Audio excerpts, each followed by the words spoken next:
Hi, Karen with you today with a layout for Kitaholic Kits using the August kit. Thank you so much for joining me today. For this layout, I decided to use the patterned paper that was in the kit from Paige Evans. I adore this paper and I wanted to showcase it as much as I possibly could, along with that gorgeously cute photo, which I'll talk about in a minute. So to start off with, I have gutted that piece of paper. It's because I wanted to also use it as a focal point, as a circle, which I then cut out using my trusty plate as a template for that circle. Also, with the white cardstock that I've used over the top of the layout, is I have distressed the edges and I have curved it up quite a lot to give it a little bit of dimension off the page as well. You'll see that better in the close-ups at the end of the video. I really wanted to keep this layout as simple as possible because that pattern paper, as much as I'm covering it up there, it's still extremely busy. So I thought what I would do is I did grab out my ephemera floral pieces from a previous kit.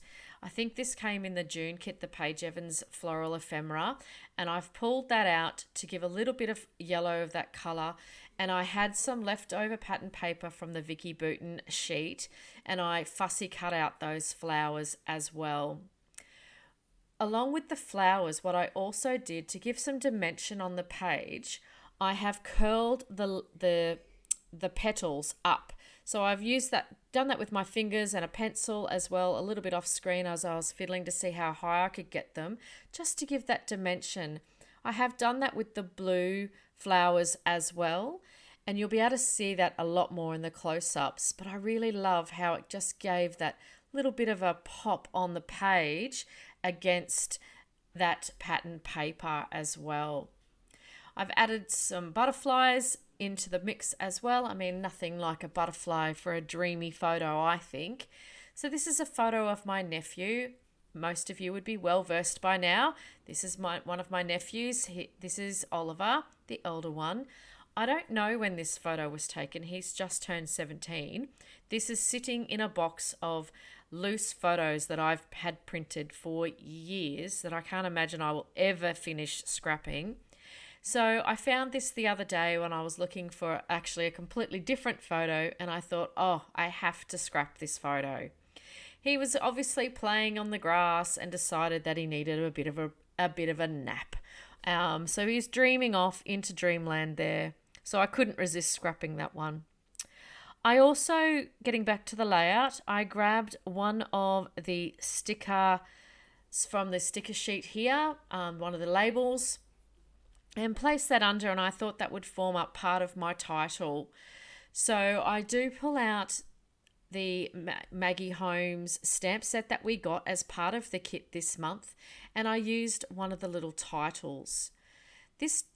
I love this stamp set. I didn't get an opportunity to use it for any of my layouts this month except for this stamp, but this stamp perfectly fit into that little label. So I grabbed out my stamp block, and I did do a practice run. I have to admit, I had already stuck down that sticker, so I didn't want to make a mistake, and I wanted to make sure that there was a clean, clear stamp.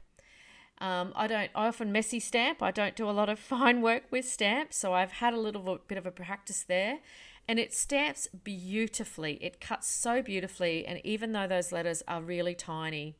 So I took a deep breath and placed that stamp on down, and it stamped beautifully on that label. I also added in the title Dream, which is from the 5th of Monaco word sticker sheet that we got a couple of months ago as well. And I then placed some, coming up in a moment, some dark blue splatters across the page, and that will be the finish of the layout. So I kept it as simple as possible so it didn't overwhelm the page, and I love how this turned out. I want to thank everyone for listening today, and I hope that you've had a great creative month. Make sure you share what you've done this month in our community group. And if you're a subby, make sure you share as well. We love to see what you're all up to. I get an absolute kick out of seeing what everyone's doing for their pages, and inspired every day by what's being done in the group. So again, thank you very much. I would love it if you liked and oh my goodness, like and subscribed to the Kitaholics channel. And we will see you next month. Have a great creative time. Bye for now.